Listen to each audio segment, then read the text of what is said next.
বিধানসভায় শূন্য দল, তার আগে লোকসভা নির্বাচনেও ছিল শূন্যতা। এতদিন যে সামান্য অস্তিত্ব টিকে ছিল তাও মুছে যেতে বসেছে বিধানসভা নির্বাচনের ঠিক আগে। মার্চ মাসেই রাজ্যসভার মেয়াদ শেষ হচ্ছে সিপিআইএমের শিবরাত্রির সলতে বিকাশ ভট্টাচার্যের। সেদিক থেকে দেখলে সংসদীয় তথা পরিষদীয় রাজনীতিতে একেবারে শূন্য হতে চলেছে বামেরা।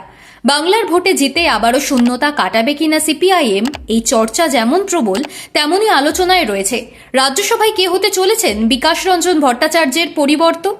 ওই শূন্যপদ ঘিরেই নানান অঙ্ক বিজেপির অন্দরে। বঙ্গ নেতাদের বাদ দিয়ে রাজ্য থেকে অভিনেতা মিঠুন চক্রবর্তীকে এবার রাজ্যসভায় নিয়ে যেতে চাইছে বিজেপির দিল্লি লবির একাংশ। সংসদীয় রাজনীতির পাশাপাশি দলের সাংগঠনিক কাজেও দক্ষতার পরিচয় দেওয়া লকেট চট্টোপাধ্যায়কেও আবারও রাজ্যসভায় চাইছে পদ্মশিবিরের সর্বভারতীয় নেতৃত্বের একাংশ।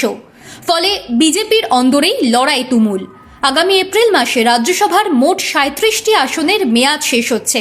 তার মধ্যে বাংলায় 5টি রাজ্যসভার আসনের মেয়াদ শেষ হতে চলেছে।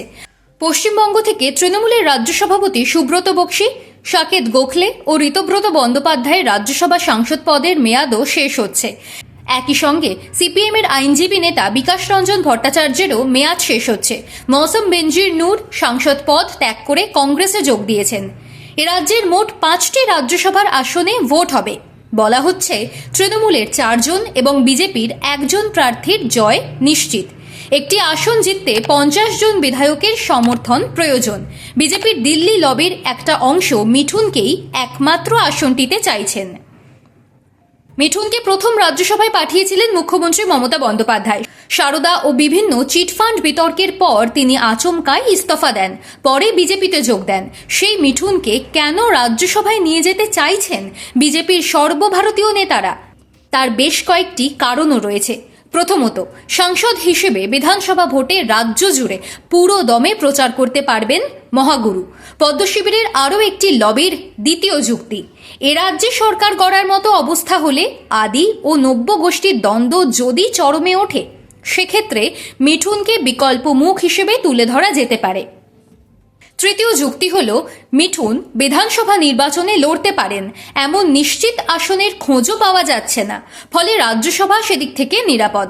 সরকার গড়ার পরিস্থিতি হলে সাংসদ রেখেই বিধানসভায় শেষ মুহূর্তে লড়ানো যেতে পারে মিঠুনকে। তখন কোনো ঝুঁকি থাকবে না। কিন্তু মিঠুনের নিরঙ্কুশ সায় নেই।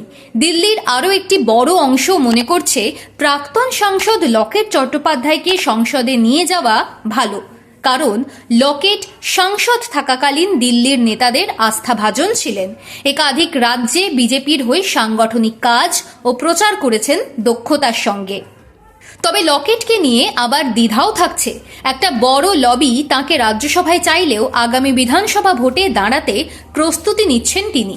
যদিও তার পুরনো সংসদীয় ক্ষেত্র হুগলির কোনো বিধানসভা আসনে দাঁড়ালেই তিনি যে জিতবেন তা নিশ্চিত নয়। পাল্লা কার ভারী, মিঠুনের নাকি লকেটের, তা এখনই বলা মুশকিল। তবে মিঠুন আর লকেটকে নিয়ে চাপা উত্তেজনা যে বিজেপির অন্দরে রয়েছে তা অস্বীকার করা যাবে না।